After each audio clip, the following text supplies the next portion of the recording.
quiero agradecerle de todo corazón que esté allí pendiente, expectante, ya esperando la meditación de la palabra de Dios. A partir del día de hoy vamos a comenzar a estudiar Autorizado por la gracia de Dios. Está basado en Romanos capítulo 1, versículo 7, que estamos desarrollando. La siguiente historia ha sido contada en una variedad de formas y es, sin duda, apócrifa. Si usted la ha oído, de seguro no la ha olvidado. Si no la ha oído, es tiempo que lo haga.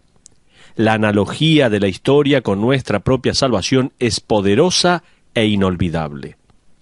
Hubo una vez un hombre muy rico que poseyó una inmensa hacienda y tenía los sirvientes necesarios, desde mayordomos hasta jardineros, para mantenerla en una bonita condición.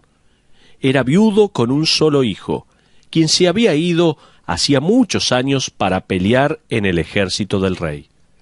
Para consolarse a sí mismo, este viudo rico tenía el retrato de su hijo colgado sobre un manto y a menudo se sentaba cerca de la chimenea en las noches y simplemente recordaba.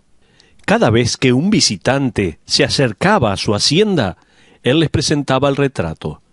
Antes de mostrarle cualquiera de sus peculiares pinturas hechas por grandes pintores, él le mostraba el retrato. Cuando llegó la noticia de que su hijo había fallecido en la batalla, esto quebró su corazón. Unos pocos meses después de la terrible noticia de la muerte de su hijo, el anciano murió. El abogado del hombre anunció que ya no había herederos de la hacienda. La subastaría. Todos los cuadros, la propiedad, los muebles serían subastados. El día de la subasta llegó y cientos de personas millonarias y de influencia se reunieron. Estuvieron emocionados de tener la oportunidad de comprar uno de los más peculiares cuadros del hombre, así como algún mueble hecho a mano, uno de los exquisitos juegos de comedor de plata o una alfombra importada tejida a mano. Se le pidió al público que tomara asiento, mientras el subastador estaba de pie en la grada de descanso de una extensa escalera. Al lado del subastador, sobre una grada había una pintura. Era el simple retrato del Hijo del Hombre, pintada por un artista desconocido, que una vez había adornado el manto sobre la chimenea. El subastador golpeó su martillo y dijo: «Empezaremos la subasta con este retrato. ¿Quién hace una oferta por este cuadro?» Hubo un silencio. Luego una voz al final del salón gritó: «¡Queremos ver los otros cuadros! ¡Ya pase este!». Sin embargo, el subastador persistió. «¿Alguien hará una oferta por este cuadro? ¿Quién empezará la oferta en $100, 200 o más?». Otra vez gritó con enojo: «Nadie quiere esa cosa, venimos a comprar cosas de valor. Ahora continúe». Sin embargo, el subastador aún continuó diciendo: «El retrato del Hijo. ¿Quién hará una oferta por el Hijo?». La multitud se estaba poniendo más enojada y más inquieta por el momento. Luego vino una voz desde el mismo fondo del salón. «Disculpe». Era la voz del jardinero de la familia, quien había trabajado en la hacienda por casi 25 años. Había entrado sin que nadie lo notara, cuando iba camino a otra habitación y se había detenido para escuchar y observar. Era un hombre de mediana edad y tenía hijos, y había lamentado con su amo cerca del fuego por la muerte del único hijo de su amo. El jardinero no podía imaginarse que el retrato sea menospreciado, o peor, descartado. Este había significado tanto para su antiguo patrón y amigo. Entonces, dijo él: «Puedo hacer una oferta por el retrato, pero no tengo nada de dinero para ofrecer». Una mujer dijo: «Déjelo que se lo lleve. De todas maneras, ninguno de nosotros lo quiere». El subastador dijo: «Ciertamente, si nadie hace una oferta por el retrato, entonces su deseo solo será el pago suficiente». Un hombre gritó: «Solo déselo y continúe con la subasta». La gente se estaba enojando e impacientando. Habían viajado muchos kilómetros para valiosas y costosas inversiones para sus propias haciendas y colecciones. El subastador golpeó el martillo y dijo: vendido a la una, vendido a la dos, vendido al jardinero. Un hombre sentado cerca del primer escalón de aquella gran escalera gritó al subastador: ahora continuemos con la colección. El subastador puso a un lado su martillo y dijo: lo siento, la subasta terminó. La gente gritaba con incredulidad: ¿terminó? ¿Qué quiere decir con eso? El subastador dio un paso fuera del pódium, mientras que el abogado de la hacienda dio un paso al frente. Calmó a la enojada multitud y dijo: hemos llevado a cabo esta subasta sabiendo que había una cláusula secreta en el testamento. Sin embargo, no se nos era permitido revelarla hasta este momento. Nuestras instrucciones fueron que solamente el cuadro del hijo fuese subastado. Quien comprara ese cuadro heredaría la hacienda entera, incluyendo todos sus muebles.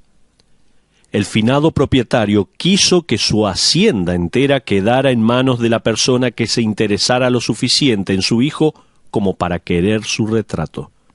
La cláusula en el testamento decía: quien elija al hijo se lleva todo. En nuestro estudio hasta aquí de Romanos capítulo 1, he expuesto el Evangelio de verdad como lo presenta el apóstol Pablo, guiado por el Espíritu Santo, el siervo de Jesucristo. El Evangelio, declara Pablo en el verso 1, fue originado e iniciado por Dios. El Evangelio de verdad fue también algo que había sido anunciado siglo antes por los profetas en las Escrituras del Antiguo Testamento. El personaje central del Evangelio. Pablo continúa diciéndonos en el verso 3, es el hijo de David, el heredero físico con todo el derecho al trono, y también en el verso 4, el Hijo de Dios, quien reveló su poder divino y naturaleza por su resurrección de los muertos. La pasión de Pablo para presentar este Evangelio fue revelado en el verso 5, donde él define la verdadera fe en el Evangelio como algo que se revelará a sí mismo en y a través de la vida del verdadero creyente. El verdadero creyente es llamado a pertenecer a Cristo, es el amado de Dios y tiene el lugar de su santo. ¿Quién es más? Se revela a sí mismo en su vivir como un santo. Estos son los que Dios ha elegido y quienes han elegido al Hijo de Dios como su Señor y Salvador. Desde la perspectiva del cielo, Dios nos ha elegido. Desde nuestra perspectiva limitada y finita, nosotros le hemos elegido. Y el que elige al Hijo se lleva todo.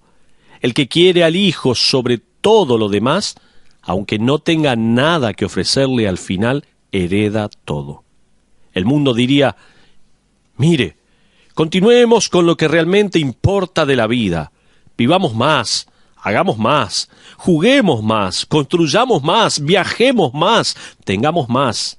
¿Quién quiere al Hijo? El mundo dice esto. ¿No han oído ellos lo que Marcos nos dice en el capítulo 8, versículo 36? Porque ¿qué aprovechará el hombre si ganare todo el mundo y perdiere su alma? Al final, el hombre lo pierde todo. Sin embargo, hay algunos entre nosotros, no muchos poderosos ni muchos nobles, no muchos bien contactados, como dice 1 Corintios capítulo 1, versículo 26, pero muchos mayordomos y los jardineros de este mundo, que se han deslizado en la presencia del divino subastador y han susurrado: no tengo nada que ofrecer, sino solo mi deseo, tomaré al Hijo. Pablo le anuncia la imponente noticia, parafraseando Romanos capítulo 1, versículo 7. Mire lo que también ha obtenido: gracia y paz de Dios nuestro Padre y del Señor Jesucristo. Esta es otra forma de decir: usted ha heredado todo lo que realmente importa en la vida, gracia y paz. Echemos una mirada más cercana al versículo 7, donde dice: a todos los que estáis en Roma, amados de Dios, llamados a ser santos, gracia y paz a vosotros, de Dios nuestro Padre y del Señor Jesucristo. La construcción griega de la última frase del versículo 7 está ordenada de una manera que revela igualdad entre estas dos personas. Podría leerse de esta manera: Dios, quien es nuestro Padre, y Dios, quien es Jehová o el Señor Jesucristo. Usted tiene a Dios el Padre y a Dios Jehová lado a lado. Son distintos en personalidad, pero igual en esencia. No son dos dioses, sino dos personas de un trino Dios. Sucede que la oración de apertura de la carta del apóstol Pablo a los romanos es de aproximadamente 95 palabras, dependiendo de la traducción, y la oración de apertura más larga de cualquier libro de la Biblia. De hecho, usted comienza a preguntarse si Pablo tuvo algo en contra del punto y aparte, pero no era así. En algún momento tomó un aliento. En esta ocasión, Pablo informa a aquellos que han elegido la persona del Hijo de Dios, quien es 100% Dios y 100% hombre, y es igual a Dios el Padre y a Dios el Espíritu Santo, que han heredado todo lo de valor eterno, han llegado a ser poseedores de gracia y paz. Hoy veremos la primer palabra relacionada con la herencia del verdadero creyente que ha aceptado el Evangelio de verdad. Pablo escribe gracia. Veamos el significado de la gracia. Exactamente, ¿qué es esta gracia?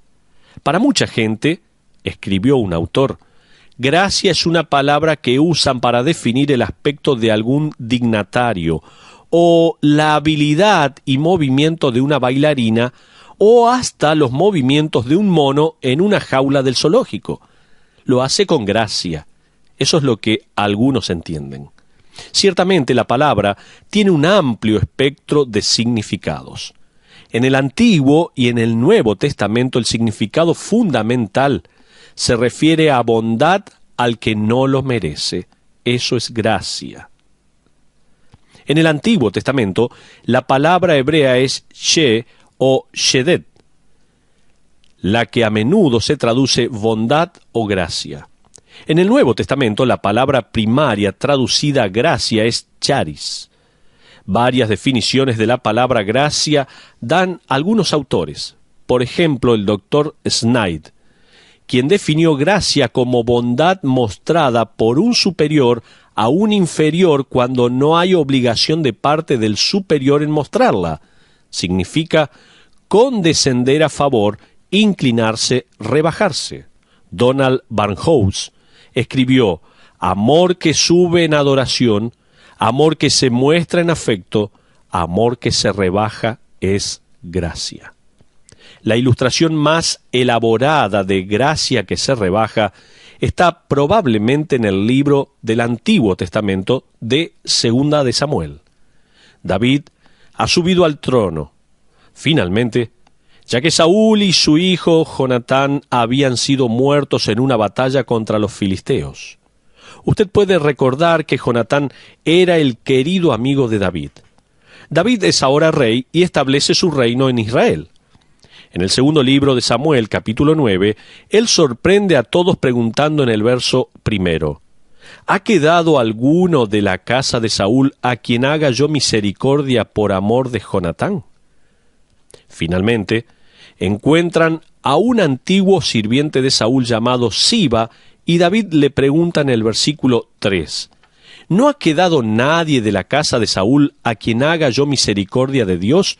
Y Siba respondió al rey, aún ha quedado un hijo de Jonatán lisiado de los pies. Hasta ahí la lectura de la palabra de Dios. Ahora, usted recordará que cuando la noticia sobre la muerte de Saúl y Jonatán llegó, la criada del hijo de Jonatán corrió cargándolo para esconderle. Ella asumió que David haría lo que otros reyes normalmente hacían, que era matar cualquier descendiente del rey anterior que podría amenazar su reino. Sin embargo, cuando la criada salió volando con el pequeño Mefiboset de 5 años, ella accidentalmente lo derribó, lo que le causó una lesión grave en ambos pies. No sabemos si se le cayó bajando una escalera o accidentalmente se le cayó desde un carro o un caballo o lo que ocurrió. No lo sabemos. Tal vez sus piernas fueron ambas quebradas y no se soldaron apropiadamente mientras permanecían escondidos. Tal vez ellos estaban demasiado asustados como para llamar a un médico. No sabemos los detalles. Solamente sabemos que este joven lisiado ahora vivía en Lodebar, lo cual literalmente significa estéril o tierra desolada. Continuando, en el versículo 5 dice la palabra de Dios: entonces envió el rey David y le trajo de la casa de Maquir, hijo de Amiel, de Lodebar. El verso 6 nos informa que cuando Mefiboset vino a David, él inmediatamente cayó ante él esperando que suceda lo peor. Pero en el versículo 7, David dice así: y le dijo David: no tengas temor, porque yo a la verdad haré contigo misericordia por amor de Jonatán tu padre, y tú comerás siempre a mi mesa. ¡Qué increíble demostración de gracia! ¿Qué mejor ilustración podríamos tener de lo que nosotros como hijos de Dios hemos recibido de Dios en nombre de Cristo? Un autor tan maravillosamente capturó la analogía entre la gracia de David a Mefiboset y la gracia de Dios hacia nosotros, que todo lo que quiero hacer es leérselo a usted. Él escribió así, escúcheme bien, se lo voy a leer. Cuando el desastre golpeó, el miedo apareció y Mefiboset sufrió una caída que le lisió los pies por el resto de su vida. De manera similar, cuando el pecado llegó, la humanidad sufrió una caída que nos ha dejado inválidos permanentemente. Por el amor a su amigo Jonatán, David buscó a alguien a quien podría extender su gracia. Así también, Dios el Padre, a causa de su amor por su Hijo, busca a aquellos a quienes Él podría extender su gracia.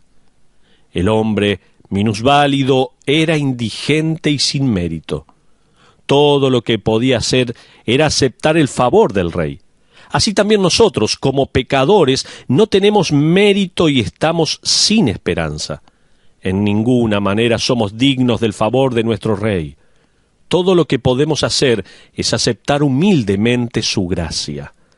El rey tomó al lisiado Mefiboset de una tierra inhóspita y lo sentó a la mesa del banquete real en el palacio. Dios nuestro Padre nos ha rescatado de nuestra propia tierra inhóspita del pecado y nos ha sentado en el lugar de nutrición espiritual e intimidad. La cojera de Mefiboset fue un recordador constante de la gracia de David. Así también nuestra debilidad nos evita olvidar que donde el pecado abunda, la gracia sobreabunda.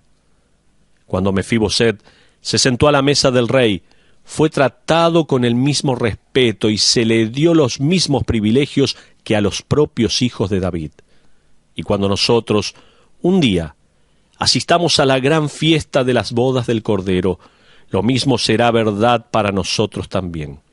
Nos sentaremos con los profetas y sacerdotes, apóstoles y evangelistas, pastores y misioneros. Cenaremos con todos ellos, desde el apóstol Pedro hasta David Livingstone y los 5 misioneros que fueron asesinados por los Aucas en la selva del Ecuador. Y estaremos allí con ellos porque el mismo mantel de gracia cubre todos nuestros pies. Hasta aquí esta analogía de lo que ocurrió con Mefiboset y con cada uno de nosotros. Recuerde, cuando usted tiene al Hijo, usted hereda todo lo demás. Pablo escribió en Romanos capítulo 1, versículo 7, gracia, gracia. Creo que se estaba refiriendo a todos los beneficios de la bondad de Dios otorgados a ellos como hijos e hijas amados de Dios. Veremos diferentes tipos de gracia. Ahora, en realidad, hay diferentes tipos de gracia que necesitamos distinguir en nuestro estudio. Hay algo que podemos llamar como gracia común. Los teólogos se refieren a gracia común como la gracia de Dios que afecta a toda la raza humana. La gracia común de Dios contiene la expresión total del pecado e impone obligación moral en la conducta de la gente. La gracia común hace valer un sentido de correcto e incorrecto a través de la conciencia y el gobierno civil. La gracia común permite a los no creyentes tener la habilidad de apreciar y disfrutar la belleza y la bondad. Mateo capítulo 5, versículo 45 dice que Dios hace salir su sol sobre malos y buenos, y que hace llover sobre justos e injustos. Esa es gracia común. Luego hay, en segundo lugar, recuerde, gracia especial o salvífica. Esta gracia salva, santifica y lleva el alma a la gloria. De hecho, el término gracia en el Nuevo Testamento es a menudo usado como un sinónimo del proceso entero de salvación. Pablo estaba tan cautivado por la obra redentora llena de gracia de Cristo que usó la palabra gracia para referirse al proceso entero de la salvación. Escribió en Efesios 2:8, porque por gracia sois salvos por medio de la fe. ¿Se acuerda de ese pasaje seguramente? En Primera de Corintios, capítulo 1, versículo 4, Pablo escribió: gracias doy a mi Dios siempre por vosotros, por la gracia de Dios que os fue dada en Cristo Jesús. La gracia salvífica especial es efectiva en la vida del creyente solamente. Es una palabra que encierra en ella la suma y la sustancia de la obra redentora de Cristo. Pero no solamente podemos mencionar la gracia común, no solamente la gracia especial o salvífica, sino hay una gracia barata. Este es un término que solía decir un pastor llamado Dietrich Bonhoeffer muchos años atrás. Era un pastor luterano en Alemania que fue ahorcado por guardias del servicio secreto en 1945.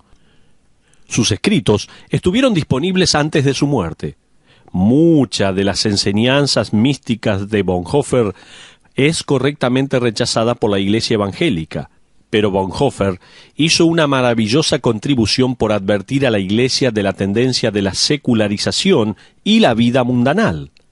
Él escribió así, escuche bien: la gracia barata es la predicación del perdón sin el requerimiento del arrepentimiento, comunión sin confesión, bautismo sin disciplina eclesiástica.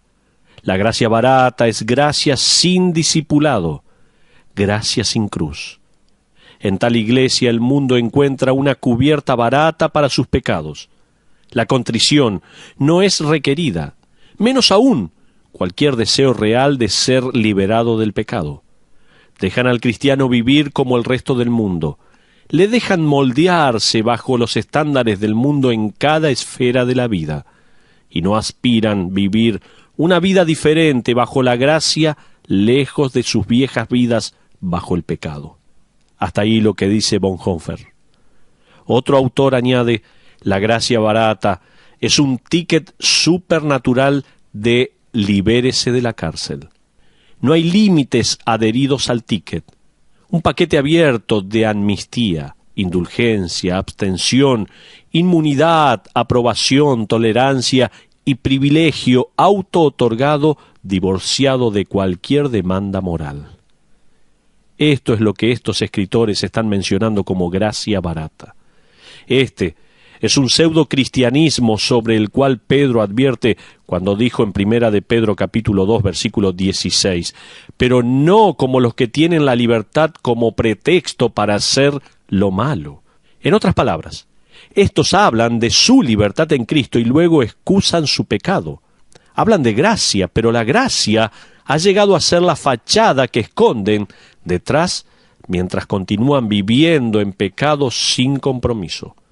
Como veremos en un momento, la gracia fue dada para que usted pudiera perseguir santidad y pureza, no para que pudiéramos tener seguro contra incendios del infierno y luego vivir como si perteneciéramos ahí.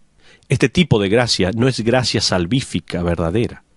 Es una falsificación barata por la cual muchos, temo, están siendo engañados. Pero déjeme mostrarle los resultados de la gracia, lo que la gracia hace en y a través de la vida del creyente. Le pregunto y me pregunto, ¿cómo sabe usted si tiene la gracia genuina? ¿Cómo se ve la gracia bíblica en la vida del creyente? ¿Cómo actúa la gracia? ¿Cómo vive y brilla la gracia a través de la vida de un verdadero creyente? Déjeme darle 6 maneras. En primer lugar, si tiene para tomar nota, esto es muy importante. La gracia capacita al verdadero creyente para sufrir con contentamiento. Pablo, guiado por el Espíritu Santo, escribió a los creyentes de Corinto en 2 de Corintios, capítulo 12, verso 7 al 10, y dice así: «Y para que la grandeza de las revelaciones no me exaltase desmedidamente, me fue dado un aguijón en mi carne, un mensajero de Satanás que me abofetee, para que no me enaltezca sobremanera, respecto a lo cual 3 veces he rogado al Señor que lo quite de mí. Y me ha dicho, bástate mi gracia, porque mi poder se perfecciona en la debilidad. Por tanto, de buena gana me gloriaré más bien en mis debilidades, para que repose sobre mí el poder de Cristo. Por lo cual, por amor a Cristo me gozo en las debilidades, en afrentas, en necesidades, en persecuciones, en angustias, porque cuando soy débil, entonces soy fuerte». En otras palabras, el creyente que está permitiendo que la gracia de Dios lo permee y envuelva, finalmente se contentará con la soberanía de Dios y su plan para él, aunque ésta pueda significar sufrimiento y dificultad. Es la gracia de Dios que da poder al creyente que sufre para permanecer sumiso y contento ante su Padre Celestial. Y si usted ha caminado, como yo lo he hecho muchas veces, por las habitaciones de un hospital, o se encontró con un creyente a quien pensó que necesitaría animar, pero en lugar de eso, él sin saberlo le animó, y por su comportamiento le dio convicción de gracia y confianza en el Señor. Entonces usted ha visto la gracia obrando en la vida de un santo sufriente. Entonces, la gracia capacita al creyente para sufrir con contentamiento. La gracia verdadera capacita al creyente a hablar con claridad. Pablo escribió a los Colosenses en el capítulo 4, versículos 5 y 6. «Andad sabiamente para con los de afuera, redimiendo el tiempo. Sea vuestra palabra siempre con gracia sazonada con sal, para que sepáis cómo debéis responder a cada uno». ¿Qué es aquello en la vida del creyente que le capacita para hablar como debería a los de afuera, a los no creyentes? ¿Sabe qué es? Es la gracia. De la misma manera en que usted gustaría la sal, así usted debería también pasar la gracia y rociarla en sus labios. Tacto es obra de la gracia. Alguien dijo que tacto es hacer que alguien se sienta en casa deseando en realidad que está fuera de su casa. Tacto con gracia y diplomacia verbal son pruebas de la gracia obrando en su vida. En tercer lugar, la gracia capacita al creyente para pararse con convicción. Mire Romanos capítulo 5, versos 1 y 2. «Justificados pues por la fe tenemos paz para con Dios por medio de nuestro Señor Jesucristo, por quien también tenemos entrada por la fe a esta gracia en la cual estamos firmes».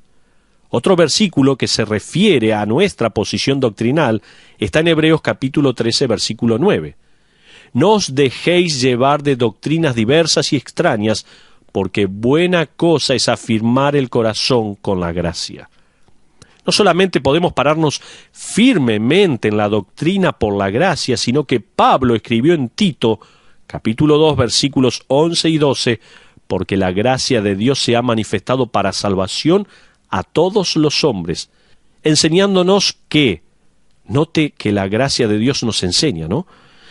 enseñándonos que renunciando a la impiedad y a los deseos mundanos, vivamos en este siglo sobria, justa y piadosamente. Muchos hoy dirían que la gracia capacita al creyente para vivir en el pecado. No se preocupe por ello, amigo. Gracia es eso, dicen algunos.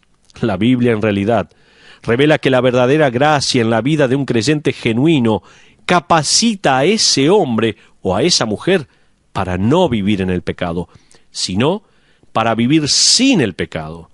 Entonces la gracia capacita al creyente a pararse con convicción teológica y moral. En cuarto lugar, siga tomando nota, por favor, no se canse. Seguimos adelante con nuestro estudio. La gracia capacita al creyente a rendirse con conformidad. Santiago escribió en el capítulo 4, versículo 6, Dios resiste a los soberbios y da gracia a los humildes. Pedro, en primera de Pedro 5:5, y todos sumisos unos a otros, revestidos de humildad, porque Dios resiste a los soberbios y da gracia a los humildes.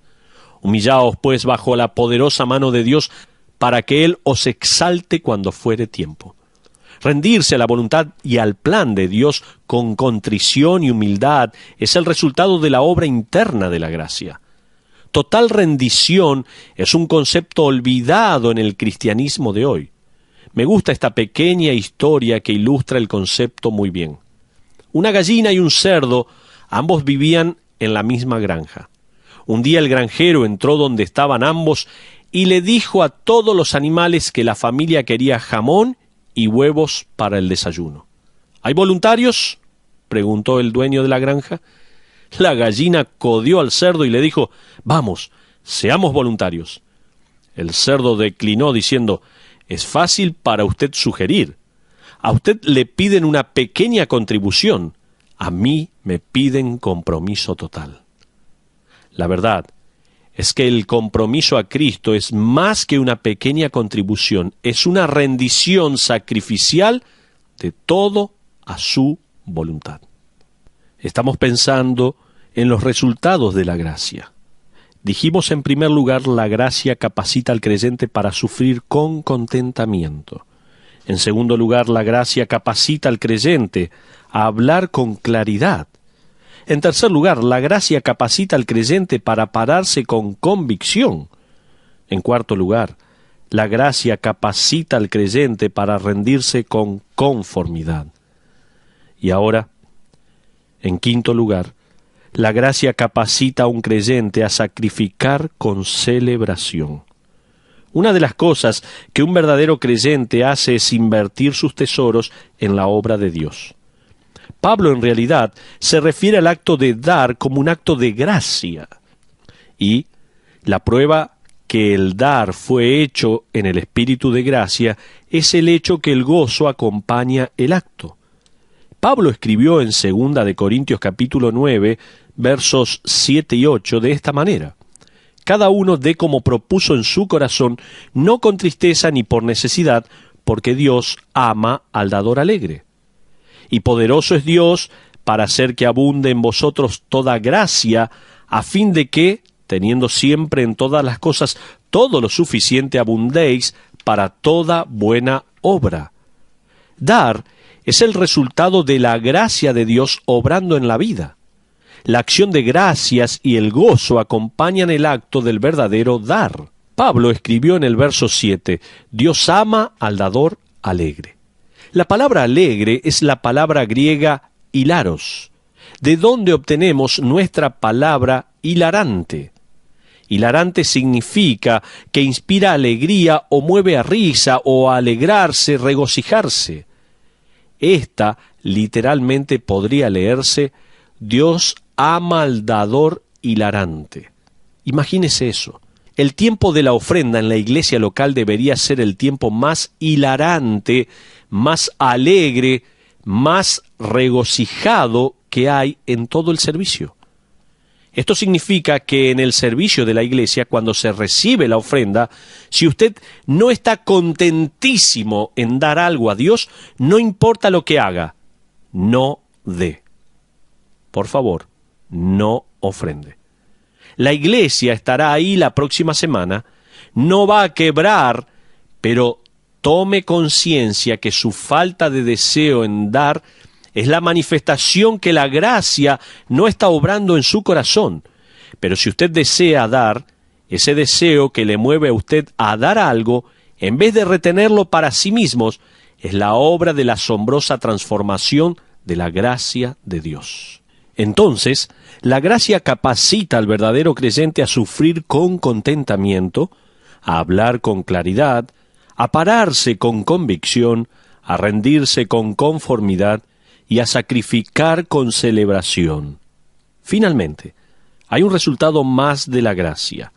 La gracia capacita al creyente a servir con confianza. Tome nota. Sexto resultado de la gracia. La gracia capacita al creyente a servir con confianza. Usted piensa en el apóstol Pablo como alguien que tenía todas las condiciones. Usted cree que él seguramente era una persona que sabía que tenía las destrezas y el trasfondo y la habilidad para servir a Dios. Escuche cuando manifiesta a sus amigos en Corinto cómo se siente realmente. Mire 1 Corintios capítulo 15, versículos 8 al 10. Dice: «Y al último de todos, como a un abortivo me apareció a mí, porque yo soy el más pequeño de los apóstoles, que no soy digno de ser llamado apóstol, porque perseguía la iglesia de Dios. Pero por la gracia de Dios soy lo que soy, y su gracia no ha sido en vano para conmigo. Antes he trabajado más que todos ellos, pero no yo, sino la gracia de Dios conmigo». ¿Alguna vez sintió que usted no es la persona indicada para desempeñar el papel en el que ahora se encuentra? Le pregunto. ¿Piensa que no tiene lo que se requiere? Adivine qué, no lo tiene. Pero la gracia de Dios le equipa, lo capacita, le autoriza para cumplir cualquier rol o tarea en la que se encuentra hoy en día. Entonces, deje de huir de la tarea. La verdad es que es demasiado grande para usted. Usted no puede criar sus hijos, no puede lograr ese puesto de servicio. Usted nunca podrá defender el nombre de Cristo en esa universidad. No sabe cómo responder con claridad. No será capaz de sufrir con la actitud correcta. Nunca será capaz de mantener sus convicciones o sacrificar tiempo y dinero para Cristo. Usted no puede hacerlo. Por la gracia de Dios, sin embargo, no solamente puede, usted lo hará. ¿Cómo? Como dice Filipenses 4:13, todo lo puedo en Cristo que me fortalece. Recuerde, usted elige a Jesucristo como su Salvador, entonces todo lo demás acerca de la vida que realmente importa le pertenece a usted. Ahora, como conclusión, gracia. Pablo escribió siglos atrás para ellos y para nosotros. Usted ha elegido al Hijo, y cuando usted elige al Hijo, usted recibe gracia. Era una tarde calurosa en Dallas, Texas, en mayo de 1951. Una clase de alumnos que se graduaba estaba escuchando al fundador y presidente del seminario de Dallas, Lewis Chafer, entregando su último discurso sobre el tema de la gracia. Él había estado enseñando este tema por casi 50 años.